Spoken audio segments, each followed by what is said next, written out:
Guys finally उतरावं लागते आतमध्ये आणि तुम्हाला अपडेट दाखवतो की आपण जो तरवा टाकला होता भाताचं जे रोप टाकलं होतं आपण ते कसं आलंय, काय कंडिशनला आहे हे बघा. असं पूर्ण प्रॉपर हिरवगार व्यवस्थित मेंटेन झालं. तरी यावर्षी लक्ष नाही, हे असं शेवाळ आहे. आता इथं चिखल करायचं आपल्याला. हे असं काढलं जातं तरवा. हाताला येते ना चांगलं.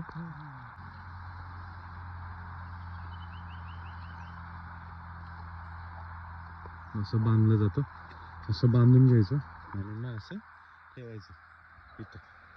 आणि हे नंतर मग आपण चिखल केल्यानंतर लावणार आहे. सो नाना मीठ टाकत होते. नाना हे घ्या बरं मीठ टाका, दाखवा कसं मीठ टाकत होतं आणि का टाकत होतो आपण ते. सो हे मीठ टाकलं जातं मोठं, हलका होतो तरवा त्यासाठी टाकलं जातं. आणि शेवाळं पण जास्त प्रमाणात लागत नाही त्यामुळे. हे ॲक्च्युली काल रात्रीच टाकायला पाहिजे होतं, बट आपल्याला आता लेट झाला तरी पण आपण टाकतो. जातच नाही आहे एवढा काय तरवा, पण तरी पण टाकलं जातं. हे बघा हे असं टाकायचं. हा इकडचा वेगळा आणि इकडचा वेगळा तरवा, दोन व्हरायटी घेतल्यात आपण आता. So let's see. Is morning morning morning. So आपण आहे आपल्या भात कचऱ्यामध्ये आणि इथं आत्ता चालू आहे तरवा काढायचं, म्हणजे रोप तांदूळ ज्याचा बनतो तो. ती प्रोसेस काय ती आपण बघूया. सो गाईज हे बघा, हे असं चिखल चाललाय, छोटा रोटर आहे आणि इथं एवढी गँग आहे आपली. आणि हे असं तरवा काढायचं चाललंय. हा बघा इकडं असं आहे.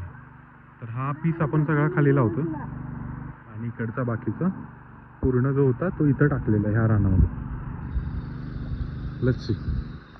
सो गाईज हे बघा, हे अशी लावणी केली जाते. पूर्ण असं टाकलंय ह्याच्यामध्ये तरवा आणि हे असं लावलं जातं रोज. आपण दोरीवरती लावत नाही, आपण नॉर्मल पद्धत आहे त्या पद्धतीने लावतोय. त्यामुळे फास्ट होतं.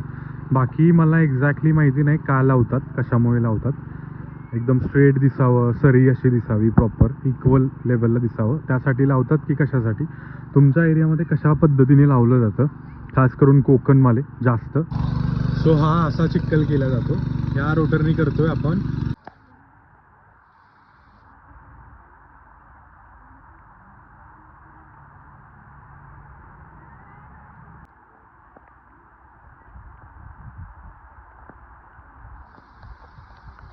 सो गाईज हे बघा, हे असं रेडी झालेलं आहे. प्लांट केलेले जे होते, म्हणजे भात लावणी जी झालेली होती आपली, त्या पद्धतीने आपली रोपं आता सेट झालेली आहेत.